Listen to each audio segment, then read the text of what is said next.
How's it going, guys? Welcome back to the channel. Hope you're all doing well. So today, as you can see from the title, we're going to be talking about some tips on solo queuing in ranked mode for Vanguard. Now, I guess you could sort of put these towards pub matches as well, but obviously being solo in those doesn't really matter as much as ranked mode because there's only 4 players and you kind of need comms, but I thought I'd just give you some tips on how to do it if you really have to. Because I understand sometimes you may not feel like talking, or maybe you don't really like talking to strangers, which I can completely relate to. I do get that sometimes. Or maybe you're just waiting for your teammates to get online and you need to warm up and play with randoms. So we're going to get into it straight away now, guys, and I do hope you enjoy. So firstly, obviously, if you can, always try play with comms. But like I said, you know, there may be reasons you don't want to, but I just wanted to get that out of the way straight off the back. That it is obviously best to play with comms because you can let your teammates know where the enemies are, they can let you know, and stuff like that, really. But we'll get into the tips for if you're not playing with comms, but I just wanted to get that out there straight away. So right off the start of the match, then you want to be checking what your teammates are using, so which guns. So for example, if they're using an automaton, then maybe you want to pick an MP40 depending on the map, or it might be a closer range map like Bokage where you could all maybe run MP40s. But if it's Gavutu and you know everybody on your team's using an MP40, then you may want to switch to that auto just because you know it's a longer range map and somebody needs to be on those longer angles and holding it down because you can't all really run in a sub on this map. So just take that into account, really depends on the map and the game mode as well, especially. And then also what guns your teammates are using. It's just something I've been doing if I've been playing on my own. I can just judge what I want to use then. You can sort of tell what sort of team you're playing with as well. Because if sometimes maybe they're playing with like an STG without something, or they're using like a sniper scope on an MP40, then you can kind of sort of gauge what sort of teammates you're playing with there and the skill level, which is fine. But, you know, just depending on what they're using really. Your mini-map is going to be huge, especially when you're solo queuing, but also just in any other game as well when you are talking to your team. This is basically because you can use it to see where your teammates are going and where they're getting into gunfights. So obviously on the mini-map, I have got a full video on how to use your mini-map as well, by the way, on the channel. I can link that below. But basically, you know, if you see the little blue triangles on the map, which are your team, if you see little arrows coming around them or looks like they're firing, that means they're in a gunfight. So then you know if you need to go and back them up, for example. You can also use your minimap to see where your teammates have died, and you could even check the scoreboard to see how many of your team and the enemies are alive as well, and you can judge this and base your play off it. So if there's only 1 left alive and there's 3 on your team, then you know you can kind of play a little bit more aggressive and try and go for the kill on them. And this also depends on what game mode as well. Basically just sort of use your minimap to see how it's going. You can also see what routes that your team are taking as well.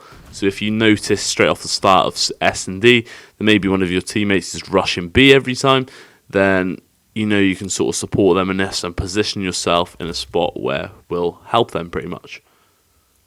So that kind of links on to this next tip, which is, you know, you can actually use the game chat at the start and in between rounds if you wanted to. Maybe you wanted to suggest a play or a strategy. So, for example, maybe you're playing on, I don't know, Tuscan S&D. Maybe you've been pushing B the whole time, for example, and then maybe you think push A. So if you type it into the game chat, like rush A, just a short word like that, doesn't need to be a sentence, then hopefully, if your team, you know, are decent and team players, then they will back you up and you can all go and rush that. And you can still make plays off that as well, which is kind of nice. Just type in sort of little 1-2 word sort of questions and answers. Well, not question answers, but suggestions, I'd rather say. But just make sure that you're typing in the team part of game chat, not in the match, because obviously if you type in match, rush A, and the enemy see it, they're all just going to be waiting for you. Although, I guess you could kind of trick them into thinking that. You could type that and then rush B. That might be a strategy we haven't thought of yet. I could try that out. But yeah, basically just keep an eye on that game chat, see if your teammates suggest anything as well, and just go off that, basically. So if there is a teammate or 2 on your team that are actually talking, then it's likely that they're pretty decent giving out call-outs, or they will call out enemies when they get killed, or if you see people pushing, they will call it out, or they may even try and give you some tips while you're playing. Maybe they're spectating you, which normally is good to listen to them because, you know, they're the only ones with comms, so it's kind of like that they're calling the shots, but that's okay because they're the only one that's talking, or maybe there's only one or two talking, and may not be talking directly to you, maybe they're talking to their friend, and then you can kind of base your play still off of their comms between each other, if that makes sense. And also, just don't take it personally or don't take it to heart if people try to insult you for losing, or maybe they try and insult you for not having a mic on. It's fine, you can play your game. It is fun on the end of the day. Obviously, in Ranked, it is better to have comms, like I said at the start. But if people do try and insult you on here, just sort of laugh it off or mute. It doesn't really matter. That's just COD for you. You're always going to get toxic community people, which is fine. That's all part of the game. But yeah, just don't take it personally. Now, I've pretty much got in the habit of typing GGs after every game in the game chat, whether I have comms or not. I type to the other team and my team. And then a lot of the time you will actually get people maybe adding you or inviting you to the next game if you did have a really good game. And this doesn't matter if you had comms or not. And it's always quite good because you can make a friend then on the game that you can just play with, and you don't necessarily have to have comms on. Now, I find this the case on Warzone. I've got tons and tons of friends on there that I didn't necessarily actually speak to, but because we had a good game and we played well together, then they sort of add you up, or you can add them. And yeah, that's a good point. You can add them as well if you feel like you played well with them and just sort of clicked and you didn't really necessarily need comms. It's always good to have those friends on your friends list, so maybe you need to play with somebody and you're bored of solo queuing. So guys, that's going to do it for today's video. I do hope you enjoyed, and I hope this sort of helped anybody out who struggles to play sometimes when solo queuing. Just a couple little ideas I thought I'd share out there, because I know sometimes it can be hard playing on your own without anybody to talk to, or maybe you don't want to talk to people. But if you enjoyed the video, don't forget to leave a like, comment and subscribe. Really helps out the channel. We're closing in on that 1,000 subs mark very faster than what I thought.